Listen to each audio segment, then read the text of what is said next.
Sean bienvenidos una semana más al Magazine de OVE, quien les hablan. Hoy lunes, día 3 de mayo, comenzamos, como cada lunes, hablando de lingüística con Lorena Neira.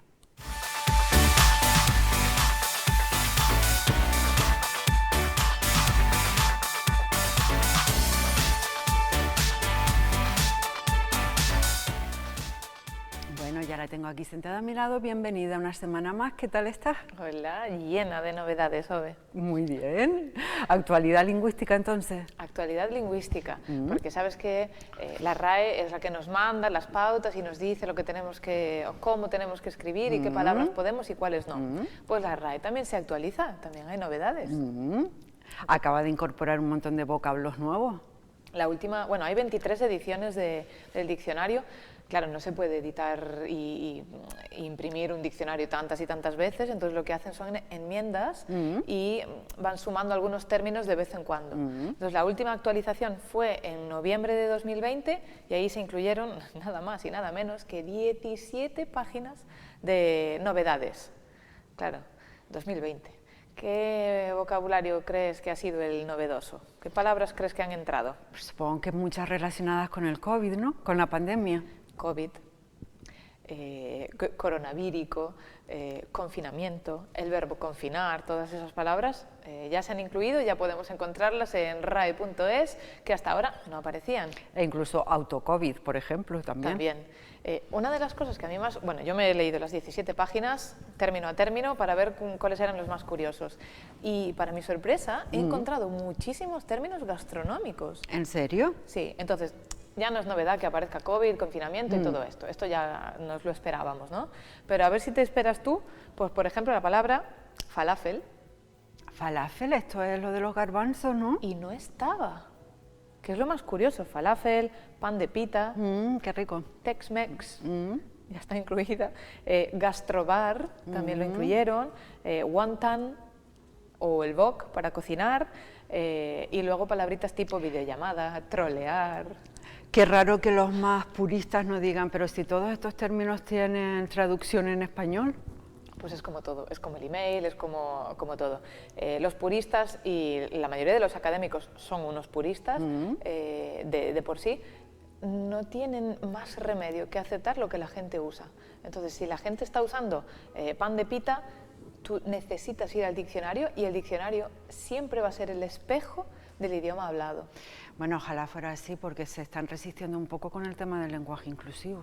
Claro, llegando al lenguaje inclusivo, otra de las novedades de la RAE, que no se me olvide porque esta es súper importante, del 22 de abril, que se ha incluido una mujer más. ¡Oye! Muy bien, son minoría, pero ahí están. Si no me equivoco es Paloma Díaz, ¿no? Paloma Díaz fue incluida para sustituir la silla de Margarita Salas, que falleció. Desgraciadamente, y un poco con esto de la inclusión, en los 300 años que lleva la academia, si hemos dicho 23 ediciones, 300 años de academia, de historia de academia, en un principio solo había los académicos por el número de letras que tiene el diccionario. Entonces había académico A, B, C, ahora tenemos A mayúscula, A minúsculo, entonces ya hay ahí un montón de académicos. De 300 años, o más de 300 años que tiene la academia, 11 mujeres. 11. Son muy pocas. Muy pocas, poquísimas. Una lista muy limitada de féminas. Pero es que sabes que al principio de la academia estaba prohibido que una mujer participara. Incluso se rechazaron las candidaturas que voluntariamente se presentaban, Emilia Pardo Bazán y gente con premios, y novelistas y lingüistas expertos, y se rechazaban sus candidaturas. Entonces, 11 se nos queda con un número súper pequeñito. Entonces, efectivamente, tenemos una mujer más, es motivo de celebración. Y entonces, claro, yo no sé si decir que esta señora ahora es miembro o miembra o miembre de la RAE. Claro, te iba a decir, es una componente tampoco. Claro, es que ya estamos en otro lío, ¿sí? Entonces, ahora estamos con el tema del lenguaje inclusivo. Claro, a muchos nos dejan una situación que ya no sabemos qué decir, si miembros, si miembros, si miembros, si qué. Dicen que esto es una moda. Claro, detrás hay una ideología política, entonces la RAE una y otra vez hemos dicho que es súper conservadora y tal, y ellos dicen una y otra vez que la ortografía y la gramática española Tiene es el género masculino como inclusivo, como generalizador de ambos géneros. Claro, entonces no podemos forzar a la RAE a que desnaturalice una cosa natural de nuestro idioma. No podemos forzar eso, pero sí que hay otras posibilidades, también hay que decirlo. No con la E famosa esta que se ha puesto de moda. Claro. Pero... Es que la cuestión es que al final, con tanta presión mediática, que uno ya no sabe qué decir porque es un poco lo políticamente correcto y lo que van a pensar que está bien o que está mal, pues luego llegamos a confusiones como esta de la señora vicepresidenta tercera. Vamos a verlo. Vamos a verlo. Comprensible el caso Bankia, ¿no? 23.000 millones de euros que han recibido de los impuestos y de todos y de todas, y no solamente... Los impuestos y las impuestas. Y ella rectifica ahí un poco, pero claro, es que ya tienen el discurso tan marcado de decir los impuestos de todos y de todas, sí, pero sí, ya es un lapsus, ¿sí? Los impuestos y las impuestas va a ser que no, ni los impuestos tampoco. Entonces, lo del lenguaje inclusivo está muy bien. Yo hoy probablemente me mojaré y daré mi opinión personal, pero sí que nos lleva a situaciones un poco... pues como esta, un poco incómoda, ¿sí? Que se equivoca y ya por querer ser tan correcta, pues al final no sale. Lo hacen mal. Bueno, yo que he tenido ya un par de intervenciones en las últimas semanas relacionadas con el tema, María Martín con sus libros y Inés Rojas con otro libro también hablando de la inclusión lingüística. Hay opciones, yo no soy partidaria de los tengo que decirlo, me parece... Es un poco antinatural para nosotros, porque llevas toda la vida usando otra forma. Entonces, tampoco es cómodo usar masculino y femenino, porque si no, vamos a ver un titular de una noticia que he encontrado que te va a resultar muy curiosa. Si podemos poner el titular, lo vemos ahí. Una frase de 10 líneas en el BOE para evitar el lenguaje sexista. 10 líneas, porque la información del BOE quería incluir, claro, a obreros y obreras, operarios y operarias, y al final era un boletín de una frase en 10 líneas. Pero si es más fácil con poner personal, por ejemplo. Claro, siempre hay otra palabra que puede incluir todo, y luego por otra parte el lenguaje siempre ha utilizado el masculino como esto. Claro, a ver, yo os voy a decir lo que pienso como lingüista, ¿no? Está claro que el diccionario es un espejo de la sociedad, de cómo hablamos. Y está claro que no podemos negarnos a decir, no, esto no se puede usar y entonces la RAE no lo incluye. Pero un momento, señores de la RAE, si la gente, y la mayoría de la gente, lo usa, lo repite y esto pervive durante años, la RAE no tiene más remedios y más narices que incluir incorporarlo. eso. Ahora, lo que tampoco se puede es forzar. Muy bien. E incluir una cosa en la RAE que todavía no se usa por la mayoría. Claro. Yo no uso vosotros, yo no uso todes, y la RAE no puede incluir esto a mí me parece exactamente igual. Forzar al idioma a algo. Sí es verdad que el idioma está vivo, lo hemos dicho muchas veces, evoluciona, se desarrolla y esto tal. Nos resulta muy extraño y observamos la E con distancia y decimos, uy, ¿la E viene para quedarse o no? Pues si hay un grupo generacional, que también lo hemos dicho, que los jóvenes son muy rebeldes y que si mamá dice vosotros y vosotras, pues el joven va a decir, pues yo digo vosotres, un poco con rebeldía o un poco con las ideas políticas o no políticas que viene ahí, pues a lo mejor esto empieza a usarse, puede que sea una moda pasajera o puede que se quede, y si se queda, la RAE lo aceptará. No le quedará otro remedio, lo veremos con el tiempo, pero yo creo que se puede hacer uso de un lenguaje más inclusivo sin llegar a este término. Efectivamente, hay palabras y hay formas de solucionarlo. Hay que pensar un poquito más porque estamos ya muy acostumbrados a hablar de una manera. Entonces... Claro. Sí es verdad que hace falta un cambio en el idioma, porque si te pones a observar, lo hemos comentado alguna vez, los insultos más grandes son en femenino. El término, y una cosa muy curiosa, existe la palabra señora y la palabra señorita, como que el idioma tiene la obligación de expresar tu disponibilidad, que esto es muy feo. Cuando existe señor, y es señor para todos. Fijaros en esta cosa, si no es machismo, ¿no? Mucho. Entonces, con estas cositas es evidente que necesitamos algo, pero si la gente lo usa, se incluirá. No podemos adelantarnos y cambiarlo y obligar a la gente a usarlo. Esto yo creo No que podemos forzar, pero tampoco se puede negar ni poner una barrera diciendo no, esto es imposible. Vamos a reflexionarlo un poco, a darle tiempo al tiempo, Exacto. creo yo. Y claro, y reflexionando y observando el idioma, vemos estas cositas que chirrían un poco y que efectivamente deberíamos cambiar. De todas formas, Ove, la solución de las soluciones la tenéis los canarios. Ah, y a ustedes, claro. Vamos a verlo. Venga. Escuchen una cosa que tengo que decir porque yo ya no me lo puedo guardar más en el buche. Hay gente que dice vosotros. Luego hay gente que dice vosotros y vosotras. Últimamente hay también quien dice vosotres. Y luego estamos la gente de Canarias y de Latinoamérica también que decimos ustedes. Qué bueno. Tenéis Algo la había visto solución. por ahí, pero no lo había escuchado. Es un vídeo viral Sí. de Damasia, independientemente de la ideología de cada uno o su ideología política o no, podemos estar de acuerdo o no, pero esto es una realidad como un templo. Con ustedes no se ofende nadie. Oye, nadie de Incluimos a nadie. todos. Están incluidos todos los Exacto. términos. vamos. Así que hay formas de incluir, hay formas de respetarnos unos a otros. Es verdad que el idioma probablemente necesite algunos pequeños ajustes para ser un poquito más respectivo en muchas cosas, pero lo que digo, la RAE no deja de ser un reflejo de lo que dice la sociedad y nunca el caso contrario, eso sí. ¿vale? Bueno, entonces les perdonamos a todos los que piensan que es un poco machista. Vamos a perdonar porque la RAE, aunque es verdad que es un poco machista, que no ha incluido a mujeres, que solo han tenido a 11 y que son un poquito conservadores y un poquito cerrados, es verdad que ellos no pueden forzar a la gente y no pueden incluir un término que no se usa por la mayoría. Así que en este caso Muy bien. la RAE tiene la razón.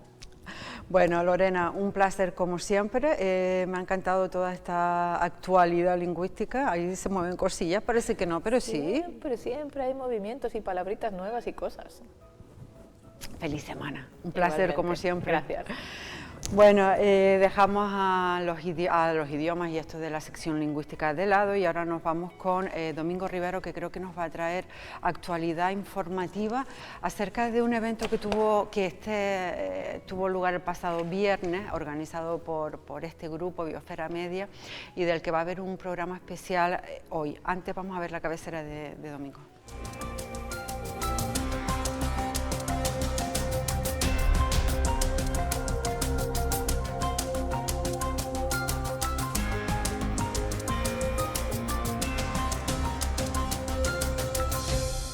Ya lo tengo aquí sentado a mi lado. Bienvenido, Domingo. ¿Qué tal estás? Pues muy bien, hacía tiempo que no te visitaba. Exactamente. Eso significa porque en la No, tele no. tenemos tantas cosas que... Sabía de que estabas muy liado organizando un poco el tema este del foro, el primer foro Reconstrucción Lanzarote que organiza este medio y que tuvo lugar el pasado viernes. ¿Cómo estuvo la cosa? Sí, a ver, estuvo lugar el pasado viernes porque lo grabamos en el auditorio de los James del Agua, pero hoy es cuando los espectadores van a poder verlo. Estamos viendo imágenes Sí. de la celebración en el auditorio, pero hoy a partir de las 2 de la tarde empezaremos. Hoy no hay tertulia, habrá pequeña tertulia, un poco de los últimos datos informativos, pero arrancaremos posteriormente, son casi 2 horas, por eso es un programa especial que hacemos hoy y después ya lo volveremos a emitir esta noche sobre en torno de las 20 horas. Entonces, Bueno. así que tendremos la oportunidad de verlo Pero y ya me imagino que a lo largo de la semana iremos también sacando el programa para que la gente pueda verlo bien, ¿no? Y Bueno. en nuestro canal de YouTube, a partir de esta tarde, de mañana. Biosfera Media lo pueden buscar. Tú que estuviste ahí, te estamos viendo en pantalla. ¿Cómo estuvo el acto? La verdad que ha sido una iniciativa, la verdad que bastante complicada de organizar.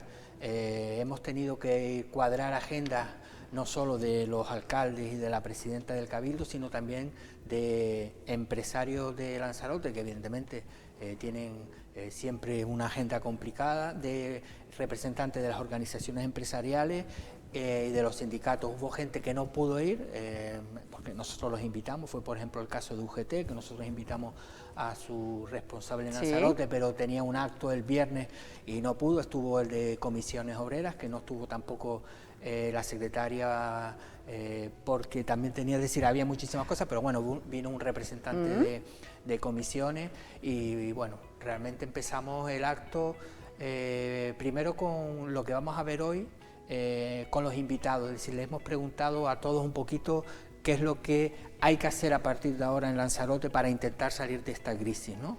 Estuvo también la presidenta del Cabildo, como dije, el vicepresidente del Cabildo, Jacobo Medina. Bueno, pretende un poco sentar las bases de cómo salir de esta es muy complicado, ¿no? Evidentemente, es un tema muy amplio. Claro, evidentemente. Tal como dijo el director de Biosfera Media, Salvador Hernández, que presentó el acto, es nuestro pequeño grano de arena, ¿no? De lo que podemos hacer los periodistas, ¿no? En este caso es reunir gente para hablar de la situación. Está claro que no están todos los que son, pero evidentemente hemos tenido que coger una pequeña representación. Sí, sobre todo por el tema de la forma. Claro, es decir, para poder organizar el acto en los auditorios de los Jameos hemos seguido evidentemente las normas impuestas por Sanidad, el estricto aforo. Se ha tenido que reducir al máximo y por eso no hay más gente. Mucha gente dirá, oye, ¿por qué no está tal persona? Porque es decir, no hemos podido, hemos tenido que hacer una gran, porque pequeña. Bueno, ahora les tocará hacer una segunda parte con todos los que no estuvieron, sí, ¿o no? Nuestro objetivo es ir poquito a poco ir siguiendo celebrando este tipo de actos, pero como el que hicimos el viernes posiblemente ya no va a haber más, porque le digo, hemos trabajado hace más de casi 2 meses para organizar la agenda de todos los invitados, así que haremos algunos más pequeñitos, pero eso sí con voces representativas de Lanzarote, en el que un poco aportaremos la visión de lo que hace falta para intentar llegar a una nueva normalidad, ¿no? Este acto se cerró con una mesa redonda, si no me equivoco, moderada por Jaime. Sí, la primera eran los alcaldes alcaldes y tenientes de alcalde, porque hubo algunos, por ejemplo el caso de Arrecife, vimos un vídeo en el que ella nos hablaba porque ese día justo tenía un pleno en el ayuntamiento, entonces los alcaldes y los tenientes de alcalde hablaron un poco de la visión de cada municipio, es decir, el primer paso fue que dieran su visión municipal. Después fue la presidenta del Cabildo como la visión global de la isla de Lanzarote y después posteriormente tuvo lugar la mesa redonda con una serie de invitados que si quieres ahora te lo digo, de los que estaban por allí, ¿no? Bueno, entonces estén muy atentos a las 2, primera emisión y en redifusión por la noche, ¿no? Sí, por la noche y ya mañana también, después lo colgaremos en nuestras redes sociales. Te decía, en la mesa redonda que estuvo moderado por el jefe de informativo de Biosfera Media, Jaime Puig, y después tuvimos a ver, te voy a decir, ¿no?, para que no me equivoque, a Michel Jorge Millares, un periodista de Gran Canaria, especializado, conoce muy bien la historia del turismo de las islas, también estuvo trabajando hace años en Lanzarote, en el periódico La Provincia, estuvo aquí también trabajando cuando había una pequeña delegación, y después también es el director de la Escuela de Verano de la Universidad de Maspalomas. Por un lado, después también tuvimos a José Martínez, que es el CEO del Grupo Martínez, la empresa esta lanzaroteña, que la verdad que ahora mismo muy presente en Guinea. Sí, una de las más pujantes en Guinea y en Europa en diferentes puntos. Precisamente nos hablaba que el día anterior había estado en Madrid, en la alcaldía de Madrid, también reuniéndose para lo que se llamaba Madrid Futura, es decir, que es un empresario que la verdad que tiene una agenda muy complicada y también pudimos tenerlo en Lanzarote. Después tuvimos a Alcibiades Trancho, de Lanzarote, pero es vocal del Colegio de Economistas de Las Palmas, es decir, una persona también que conoce muy bien el tema de los números, ¿no? Y después tuvimos al empresario, a Francisco Martínez, que es de la Confederación Empresarial de Lanzarote y también de la Patronal Turística. Teníamos en un principio a la Susana Pérez, pero no pudo venir y al final tuvimos a... Muy bien. Bueno, yo creo que estaban representados casi todos los sectores implicados, ¿no? Bueno, o una pequeña parte. Volvemos a lo de siempre, hemos tenido que buscar porque es muy complicado, evidentemente, no vamos a hacer un acto de 10 horas, ¿no? Entonces hemos querido, para este primer foro, pues por lo menos tener a alguien que pudiéramos, y la verdad que se dijeron cosas muy importantes, ¿no? Básicamente,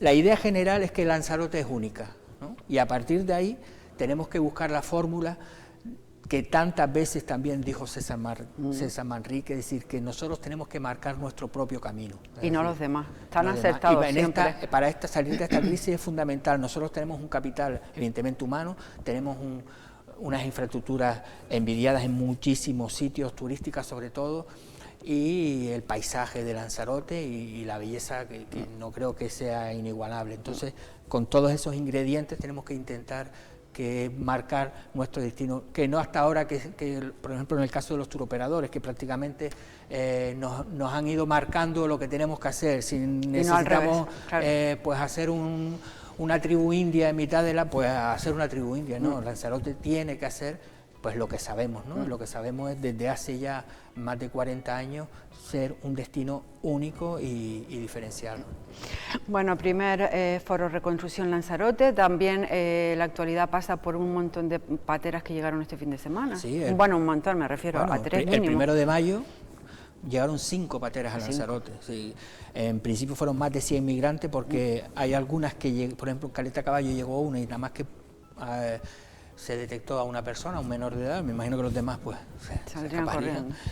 Entonces fue un día pues bastante complicado para los servicios de emergencia. De hecho, una de las pateras se llamó desde Marruecos porque estaba a la deriva y sin combustible. Afortunadamente estaba cerca de las costas de la isla. De hecho, en la llamada decían que venían como unas casas blancas, una playa. Es decir, al final Emerlán salió con su embarcación y la pudieron detectar hasta que llegaran los servicios de emergencia. Así que afortunadamente llegaron. Ahí estamos viendo la noticia en biosferadigital.com. 5 pateras con 104 migrantes. Y bueno, los datos COVID, que el último día, el domingo, sí, bueno, nos dio una pequeña tregua. Sí, nos han llevado el sábado y domingo, ha ido bajando el número de casos positivos, así que vamos a ver si seguimos manteniendo en esta línea, ¿no? Bueno, estupendo. Muchísimas gracias, Domingo. Estaremos bien atentos a esa emisión del foro. Enhorabuena a todos los que organizaron y hicieron que fuera posible. De Media, exactamente, ellos, a todos. Sin ellos no hubiese sido posible, ¿no?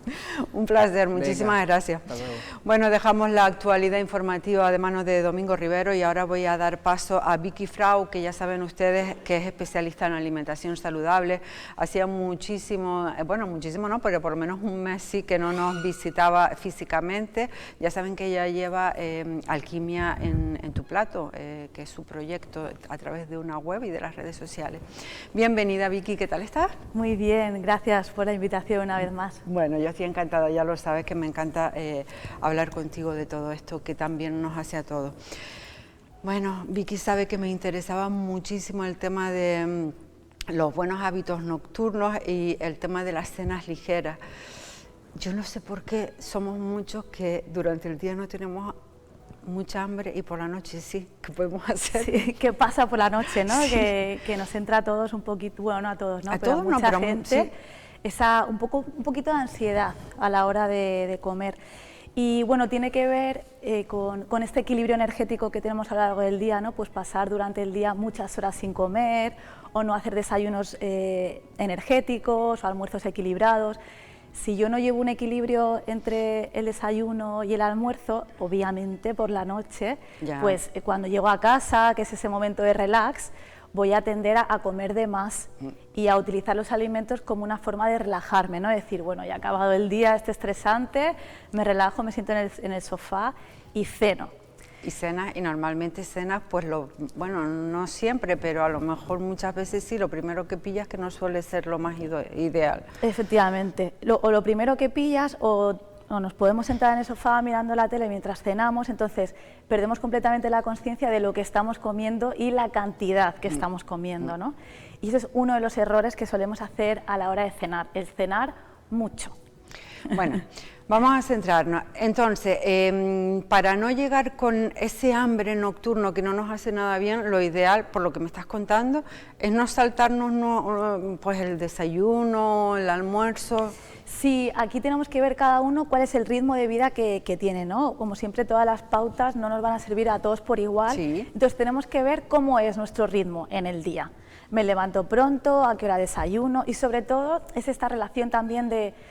Es que todo es una rueda, ¿no?, que se retroalimenta. Entonces, si yo no almuerzo bien, es decir, pues con los carbohidratos lentos, las proteínas de buena calidad, la grasa de buena calidad, que sea una alimentación que me sacie y que me nutra, lo que va a pasar es que, bueno, pues no almuerzo muy bien y a la hora de la cena o a media tarde me pega un bajón de energía y ahí es cuando tiramos del café o de algo así, un snack rápido, y luego llego a casa y quiero comer todo lo que hay en la nevera, que esto viene también porque quizá no he hecho un desayuno potente y equilibrado que me ayude también a llegar al almuerzo sin tanta hambre. Entonces, lo que tenemos que ver es regular nuestras ingestas de comida, ¿no? Es qué está pasando, que durante el día no estoy comiendo lo que preciso y necesito y que estoy comiendo más por la noche. Claro. Hay que recordar la importancia de que la ingesta nocturna sea de fácil digestión, porque eso repercute en nuestro descanso nocturno, ¿no? Efectivamente, ¿no? Es que tenemos que ver que nuestro cuerpo tiene unos ciclos, ¿no? Tiene unos ritmos biológicos, naturales, que es que el cuerpo durante el día tiene más capacidad de asimilar, hacer la digestión, digamos que funciona mejor durante el día a la hora de absorber y de absorber nutrientes y de comer. Y durante la noche tiene la función de reparar y descansar. Entonces, si miramos un poquito, si yo durante el día es cuando necesito energía, pues voy a comer más durante el día, con el sol, por decirlo de alguna forma, ¿no? Yo tengo vamos a comer con el sol. Vale. Entonces, cuando el sol se ponga, ya no necesito comer, o si como, que sea pequeña cantidad y siempre unas mínimo, pero mínimo, 2 horas, incluso 3 si pudiera ser, antes de irnos a dormir. Justo te lo iba a preguntar, es también importante hacerlo con bastante antelación antes de irnos a dormir. ¿Cómo influye lo que comemos por la noche o antes de que... Eso, 3 horas antes de irnos a dormir. ¿Cómo influye en cómo nos levantaremos al día siguiente lo que elegimos para cenar? Porque influye. Sí, yo siempre digo, no es tan importante el alimento en sí, obviamente, siempre que sea lo más natural posible y saludable. Es más importante que cenemos temprano y ligero que lo que cenemos en sí, siempre que este alimento sea un alimento saludable. Entonces, ¿qué pasa por la noche? Que nuestro cuerpo está en función de descanso y reparación. ¿Esto qué quiere decir? Que si yo ceno mucho y luego me acuesto o me voy a dormir o sea, cero actividad, bueno, mientras estoy despierto, mi sistema digestivo va funcionando, aunque ya hemos dicho que de noche funciona de una forma más lenta, ¿vale? Porque está diseñado a funcionar óptimamente de día. Entonces, esa energía que el cuerpo utiliza para reparar, pues todo lo que es, bueno, para el descanso, si yo estoy con el proceso de digestión, mi cuerpo se va a enfocar en la digestión, no en reparar y en descansar. Y luego también que la digestión va mucho más lenta. Entonces, puede ser que luego o me levante con gases o un poquito de malestar o con el estómago inflamado porque la digestión no se ha hecho bien, porque no es que se paralice, pero más o menos como que se paraliza, ¿vale? O sea, va muchísimo más lento. Entonces, si ceno tarde, ni estoy haciendo la digestión bien, ni estoy ayudando a un buen descanso ni a un buen mantenimiento de mi cuerpo, ¿no? Bueno, alimentos que ayudan a tener un sueño reparador y que nos levantemos en perfectas condiciones. Vale, más que alimentos en sí, son los hábitos nocturnos. Venga. O sea, cenar tempranito Sí.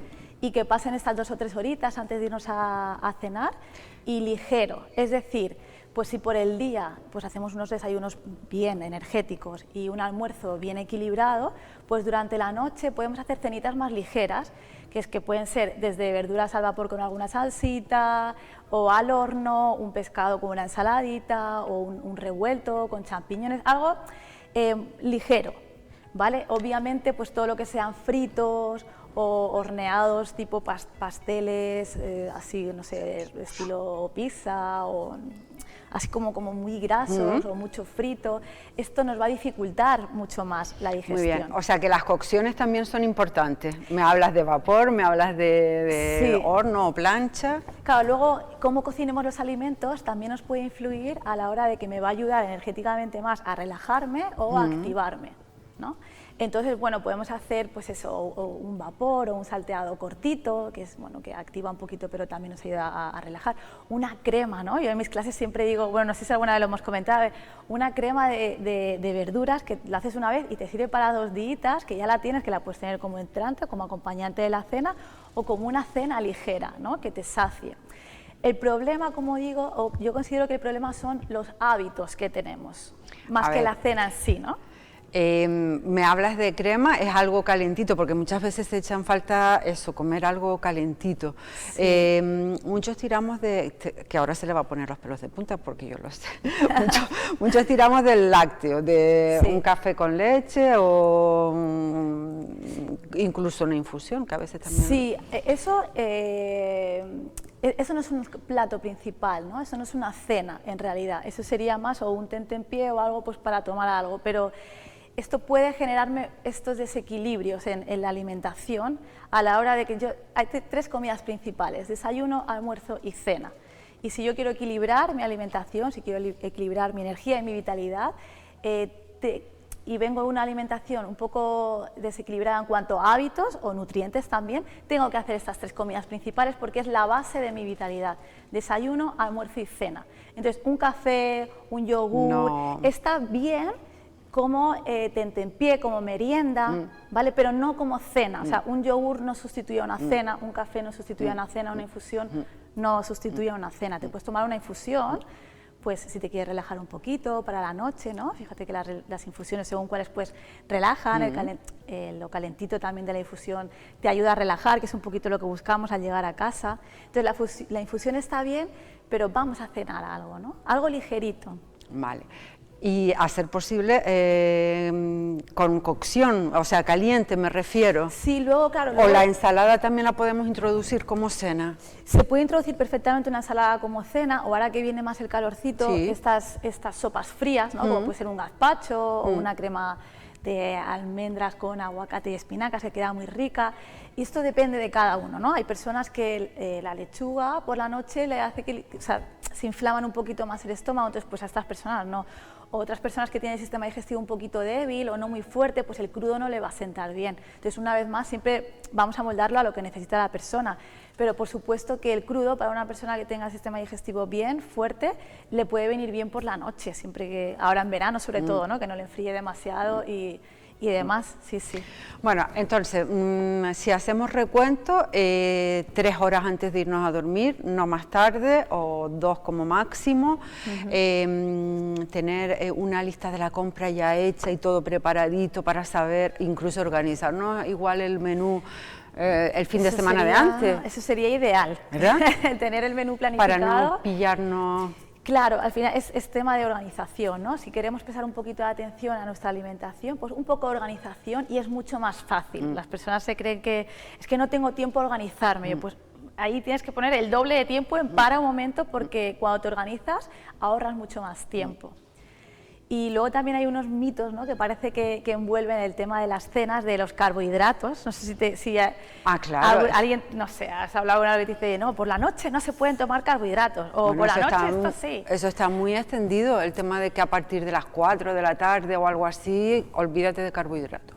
Claro, que yo siempre distingo estos 2 grupos de carbohidratos, ¿no? Están los carbohidratos rápidos, que esos van a ser lo que no nos ayudan a nuestro equilibrio energético ni a querer regular el peso, si es lo que nos preocupa, y luego los carbohidratos complejos, que son los que nos sacian y nos aportan los nutrientes. Entonces, no pasa nada porque tomemos carbohidratos complejos por la noche, no pasa nada, siempre que cenemos prontito, porque por ejemplo, parece que la gente tiene pánico, no sé, al arroz o un arroz salteadito, pero luego se toma un bocadillo de pan blanco con queso. Sí. Y eso al final sigue siendo un carbohidrato, además refinado, sin fibra y sin prácticamente nutrientes, ¿no? Con grasa. Entonces, Sí, es como cambiar un poquito el enfoque. Se puede tomar perfectamente carbohidrato por la noche, no es lo importante. Y si estamos cuidando el peso, como acabas de decir, ¿seguimos las mismas indicaciones o ya hay que tener más en cuenta? Claro, aquí depende, ¿no? Por supuesto también se puede tomar carbohidrato por la noche, pero lo ideal para perder peso, no lo ideal, sino que te puede ayudar, sería tirar a más proteína por la noche, por ejemplo. Y esto tiene un sentido, para mí tiene un sentido lógico, que es que el carbohidrato es nuestro carburante, nuestra gasolina de calidad, ¿no? Que nos ayuda a, bueno, necesitamos quemar esa glucosa para obtener energía. Entonces, durante el día es cuando voy a tomar estos carbohidratos de buena calidad, porque me van a dar la energía que necesito. Y por la noche, como necesito reparar y construir, las proteínas son justamente las que nos ayudan a construir y a reparar. Entonces voy a optar más por la proteína. Pero esto no significa que solo pueda comer proteína o que no pueda comer carbohidratos, porque también los diferentes grupos de alimentos también tienen una parte, no es todo o proteína o todo carbohidrato, también tiene una parte de carbohidrato, una parte de grasa, una parte de proteína. Pero bueno, puede estar bien ese equilibrio en cuanto a pérdida de peso, de carbohidrato complejo durante el día y priorizar un poquito más la proteína por la noche. Pero como algo excepcional, en nuestro día a día todos los macronutrientes pueden estar en todas las comidas. Perfecto. Bueno, para finalizar, danos una idea de cena, una combinación que se te ocurra, que se te venga a la cabeza de repente. Mira, vamos a poner una opción vegetariana. O bueno, una opción vegetariana puede ser un revuelto de tofu con verduritas, que esta opción se puede hacer con huevo, en vez de tofu podemos utilizar huevo, pues hacemos un huevito revuelto con espárragos y champiñones, ¿no? Igual, en vez de huevo puede ser tofu. Y ahí tenemos, por ejemplo, una proteína de calidad, un carbohidrato complejo de calidad también, en el caso del tofu, que sigue siendo carbohidrato complejo, y le añadimos un poquito de espárragos, que todavía siguen estando de temporada, champiñones, que son muy proteicos también, ¿no? Para la opción vegana, vegetariana, y la opción omnívora, pues bueno, aparte del huevo, pues también podría ser pues un pescadito al vapor o un pescado al horno para según qué personas, puede ser una muy buena opción. Bueno, y estoy viendo que esto también sirve para los niños, para los más pequeños de la casa, ¿no? Sí, sí. Claro, es que la alimentación natural, o sea, entendiendo la alimentación natural, como siempre digo, ¿no? Cereales integrales, legumbres, semillas, huevo, lácteo, pescado y carne para las personas que lo tomen, sirve para todo el mundo y en especial para los niños, ¿no? Que parece que es que me tiro de los pelos cuando veo en los restaurantes los menús de niños que es que solo son fritos y pastas blancas. Y jolín, que es que ellos están creciendo, ¿no? Y se están construyendo, entonces vamos a... Y lo que aprendan desde pequeño de comer es lo que van a hacer de mayor, también hay que tenerlo claro. Claro, y a los niños sí que es verdad que, bueno, primero que aprenden mucho a comer dependiendo de cómo vean a los padres, ¿no? Si a la madre o al padre nunca le ven comer un brócoli, ellos nunca van a comer brócoli, o no les ven comer sano, ellos no van a comer sano, ¿no? Entonces, yo siempre hablo de educar a los padres antes de educar a los niños. O sea, tienen que replicar con el ejemplo, ¿no? Totalmente. Entonces, la alimentación natural, pues que por supuesto que va para los niños. Lo que pasa es que sí que es verdad que a ellos se la vamos a decorar un poquito más. Que a los adultos también, ¿eh? Yo me la decoro mucho. Y cuando hablo de decorar, pues una salsita rica, que puede ser, pues una salsita puede ser con unos orejones, ¿no? Que es así más dulcecito, le podemos añadir un poquito de aceite a los orejones y lo trituramos todo, orejones, aceite, una pizquita de sal, una pizquita de limón y lo trituramos. Y eso pues para las verduritas o para una salsa para una pasta o un arroz o una quinoa, que es maravillosa también. Bueno, lo de la decoración para los adultos también, tienes toda la razón del mundo, porque todos al final nos entra por el ojo muchas veces lo que comemos, eso es así. Sí, y bueno, más esto también a los niños, ¿no? Que si les quieres hacer un cambio de alimentación, primero tiene que gustarles, entonces que sea algo dulce, de un dulzor natural, para que de buenas a primeras no le cojan un poco de tirria, ¿no? Así. Perfecto. Bueno, cuéntanos, Vicky, me ha servido de mucha ayuda, tengo que decírtelo, ya sabía que siempre estaba con el tema de la noche, porque yo reconozco que en mi caso me puedo pasar todo el día sin comer, pero después por la noche me entra un hambre atroz. Claro, es que le pasa a muchísima gente, ¿eh? A las personas que vienen a la escuela me lo veo un montón y al final es esa, porque asociamos el llegar a casa con el relajo y a comer con el es mi momento ahora, ¿no? Entonces, claro, ahí pues es gestionar un poquito los tiempos durante el día, es hacer, pues si por lo que sea por el trabajo no podemos sentarnos a comer con tranquilidad, pues sí que escoger tentempiés que me ayuden un poco a obtener esa energía que tengo para a la hora de llegar a casa, pues cenar. Lo ideal es que la comida fuerte sea o el desayuno o el almuerzo, ¿no? El dicho este que siempre desayuna. Sí. Lo ideal es eso. Ahora, si no se puede, bueno, pues por lo menos, si se llega a casa tarde, que se cene temprano. Temprano, tenemos que quitarnos, por lo menos en España, la historia esta de los horarios también un poco. Sí, es que, yo creo que cada vez estamos aprendiendo más, pero oye, que no se puede cenar a las 10 de la noche, eso está claro. Estamos muy mal acostumbrados, ¿no? Y más ahora en verano, que también lo alargamos más. Entonces, bueno, cenar un poquito más temprano para que el cuerpo pueda hacer la digestión tranquilamente, que nos vayamos a dormir sin el estómago haciendo la digestión, para que el cuerpo pueda hacer sus funciones, ¿no? Se me va el tiempo y tengo a mi próximo invitado esperando. Solamente una cosa, si hacemos un exceso el fin de semana y hemos cenado muy tarde, ¿qué hacemos a la mañana siguiente? Claro, si cenas muy tarde, puede ser que te levantes sin hambre, es lógico y es obvio. Entonces ahí lo que vamos a hacer es retrasar un poquito más el desayuno.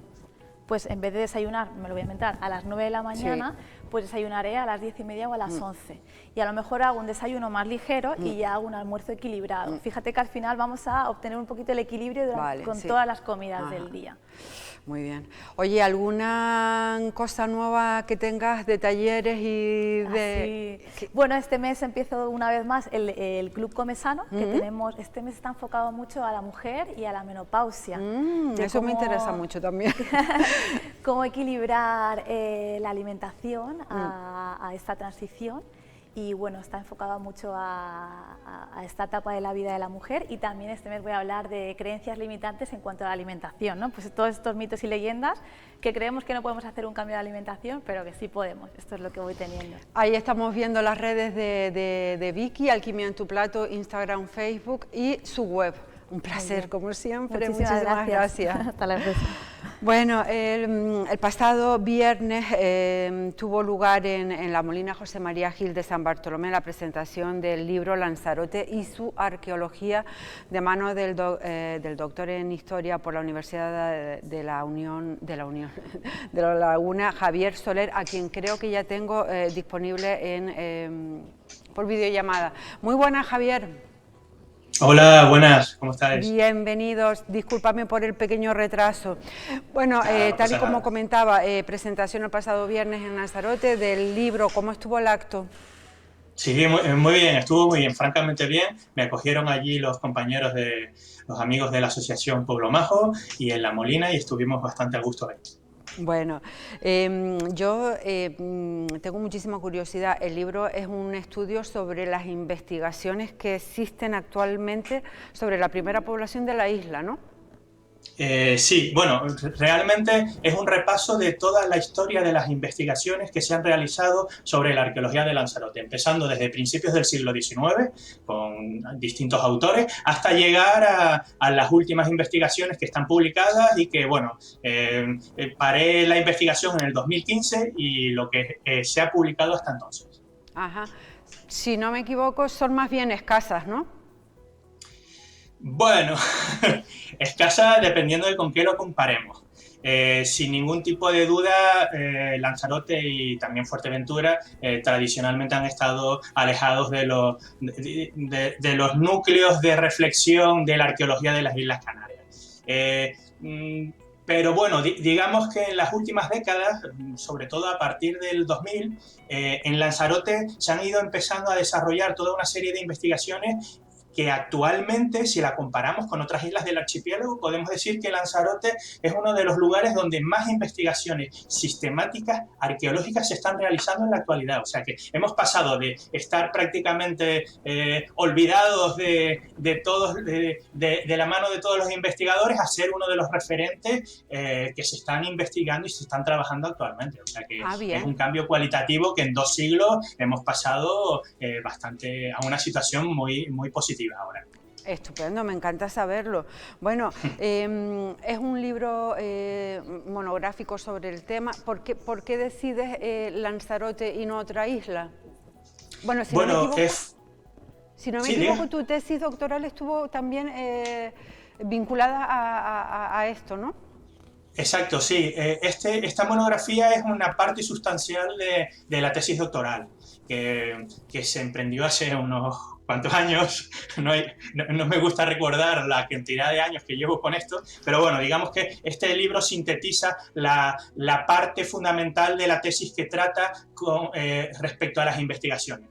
La tesis doctoral fue un trabajo que pretendíamos abordar la situación y las interpretaciones sobre los yacimientos arqueológicos de la isla de Lanzarote. Pero conforme íbamos avanzando en ese ámbito de investigación, nos dimos cuenta de que había que atender un poco más a lo que era cómo se había elaborado, gestado, recopilado, investigado y descubierto ese registro material que es la materia prima que utilizamos los arqueólogos para explicar el pasado. Entonces, buena parte de mi trabajo de tesis doctoral consistió en ir visitando cada uno de los yacimientos arqueológicos, georreferenciándolos, pero al mismo tiempo rebuscando en archivos, bibliotecas, en la bibliografía especializada, la manera en la que los distintos investigadores que los habían ido descubriendo los iban describiendo o iban hablando sobre ellos. Es decir, al final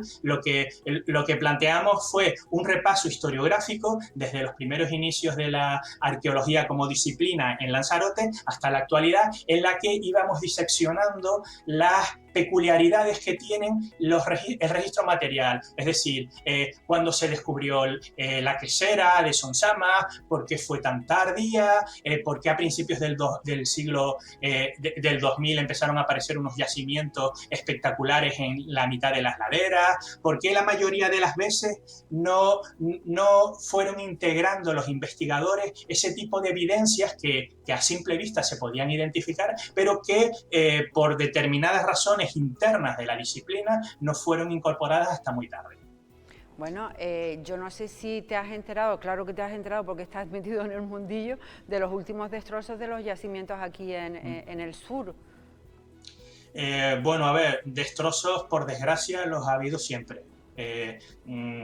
Bueno, la sensibilidad de la población en general con respecto a los yacimientos arqueológicos ha ido cambiando a lo largo de las décadas y bueno, y digamos que actualmente los atentados patrimoniales no son algo excepcionales, por desgracia.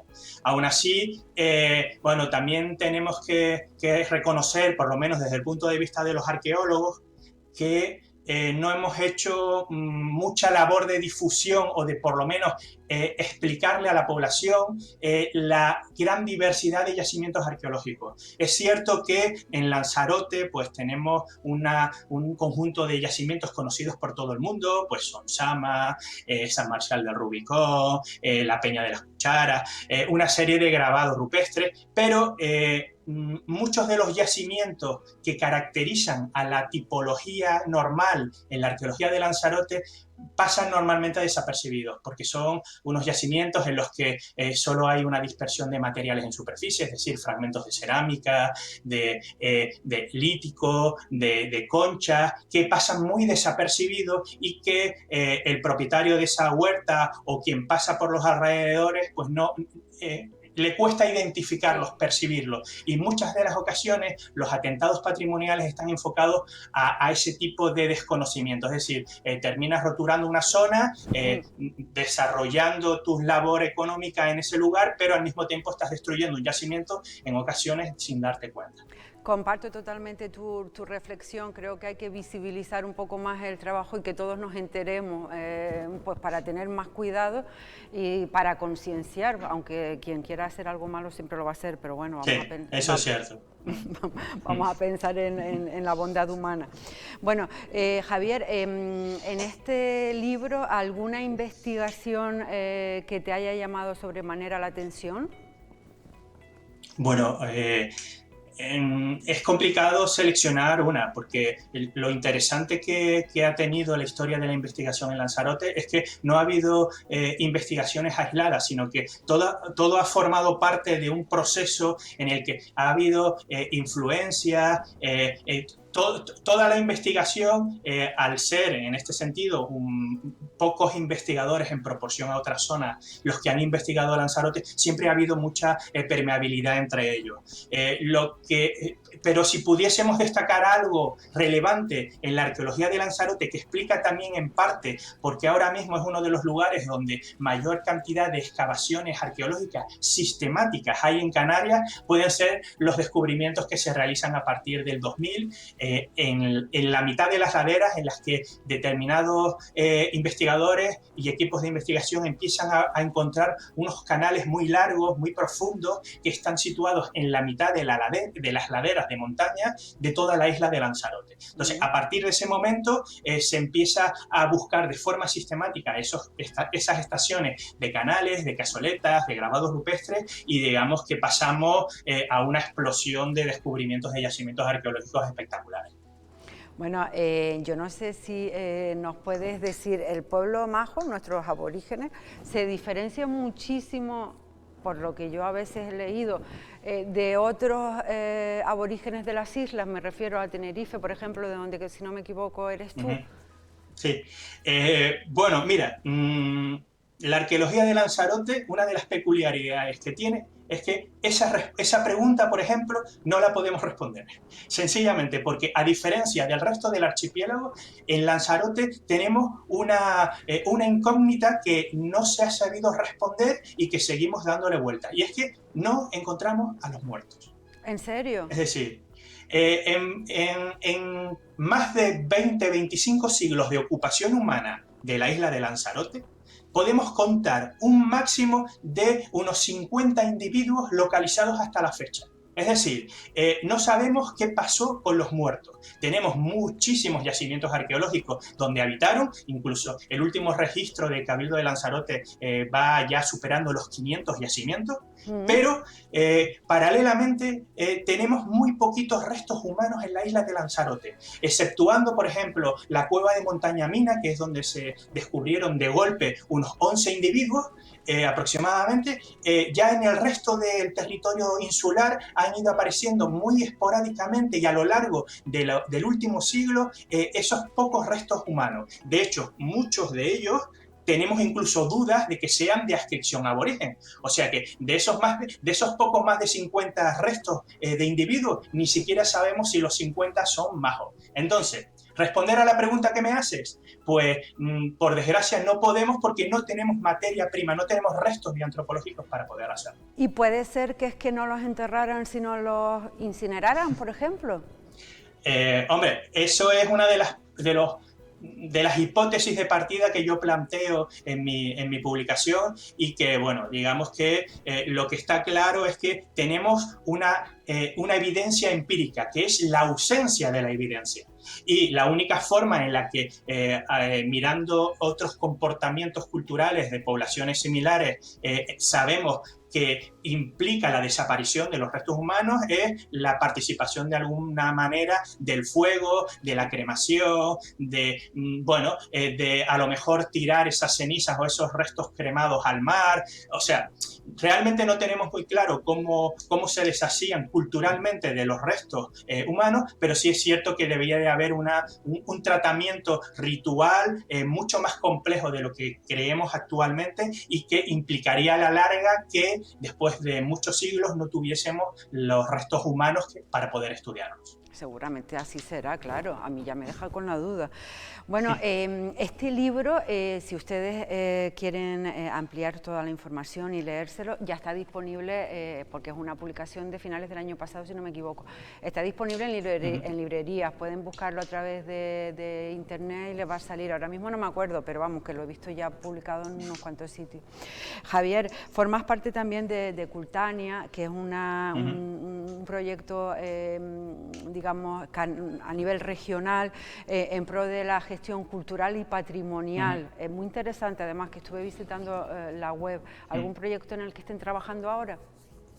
Bueno, desde Cultania, nuestro proyecto empresarial de Cultania abarca toda la isla, como bien todo el archipiélago, como bien has comentado, y bueno, y tenemos ahora mismo más de 40 proyectos al mismo tiempo, o sea que realmente seleccionar alguno es complicado, pero vamos, trabajamos en la isla de Tenerife, tenemos un proyecto muy interesante que por lo menos desde mi punto de vista tiene unas implicaciones patrimoniales muy profundas, y es el campus de arqueología de Tijarafe, por ejemplo, que todos los veranos hacemos en la isla Palmera, en el municipio de Tijarafe, en la isla de La Palma, y ahí pues lo que hacemos es, a través de la financiación del Ayuntamiento y de la Dirección General de Patrimonio, montamos un campus de arqueología orientado a gente que no ha tenido la oportunidad a lo largo de su vida de participar en una excavación arqueológica de verdad.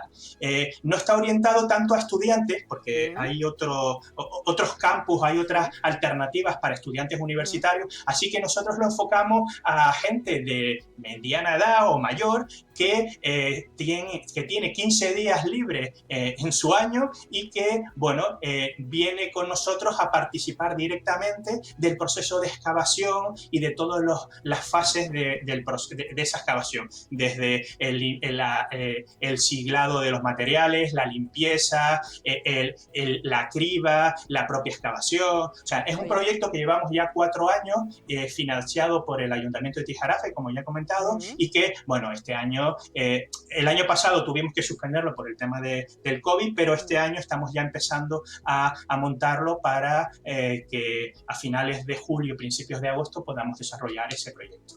Oye, pues me parece un planazo para la gente Sí. que tenga esa inquietud por la arqueología y ver cómo se desarrolla todos los estudios. Sí, bueno, aviso, tenemos una lista de espera muy larga, porque son muy poquitos las plazas que tenemos, no podemos hacer más de 10 plazas y por tanto siempre hay una lista de espera, y los del año pasado pretenderán ir este año. Evidentemente. Bueno, Javier, por último, ¿crees que le estamos dando en Canarias el lugar que se merece a nuestro patrimonio y le estamos invirtiendo en que salga a la luz pues este tipo de estudios y lo que queda?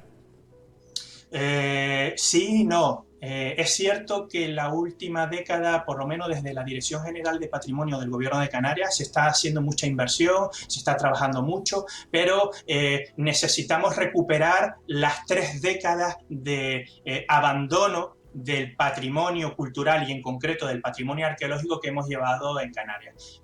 Por desgracia, hay demasiado trabajo por realizar.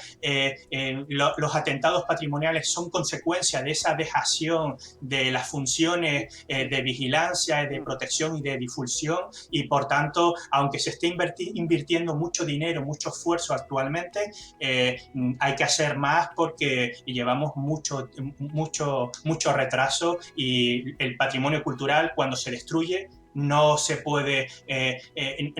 puede volver a brotar como la vegetación, por ejemplo, y lo hemos perdido completamente. Bueno, pues ojalá se siga trabajando en el mismo camino y resarcirnos de lo pasado para caminar en pro del futuro. Un placer enorme, Javier, muchísimas gracias, enhorabuena por esta publicación. Ahí estaré bien atenta a ver si me puedo hacer con uno de los ejemplares y espero volver a tenerte cuando quieras hablando del tema, que me parece muy, muy interesante, de verdad. Un placer. Muy bien, muchas gracias a ustedes y cuando ustedes quieran. Gracias. Hasta luego. Bueno, un placer también el que hayan estado ahí detrás viéndonos, como cada mañana. Les emplazo a la mañana, a la 1, como siempre, ahí están las redes y mi correo electrónico. Un placer, gracias.